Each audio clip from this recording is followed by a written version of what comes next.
சூரியன் கடக ராசியில் சஞ்சரிக்கும் காலமே ஆடி மாதமாகும். இது தெய்வீக சக்திகள் அதிகமாக வெளிப்படும் காலம் என்று ஆகமங்களும் ஆன்மீக மரபுகளும் கூறுகின்றன.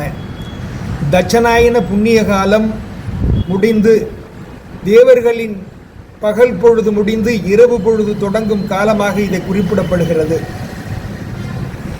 சூரியன் வடக்கிலிருந்து தெற்கு நோக்கி பயணம் செய்யும் காலம் இந்த ஆடி மாதம்.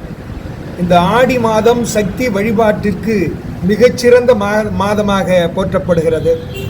ஆடி செவ்வாய், ஆடி வெள்ளி, ஆடி கிருத்திகை, ஆடி அமாவாசை, ஆடி பூரம் போன்ற நாட்கள் எல்லாம் அம்மனுக்கு மிகச்சிறந்த உகந்த நாட்களாக போற்றப்படுகிறது. இந்த ஆடி மாதத்தில் அம்மனை வழிபட்டு அம்மனுடைய அருளை பரிபூரணமாக பெறுவோம்.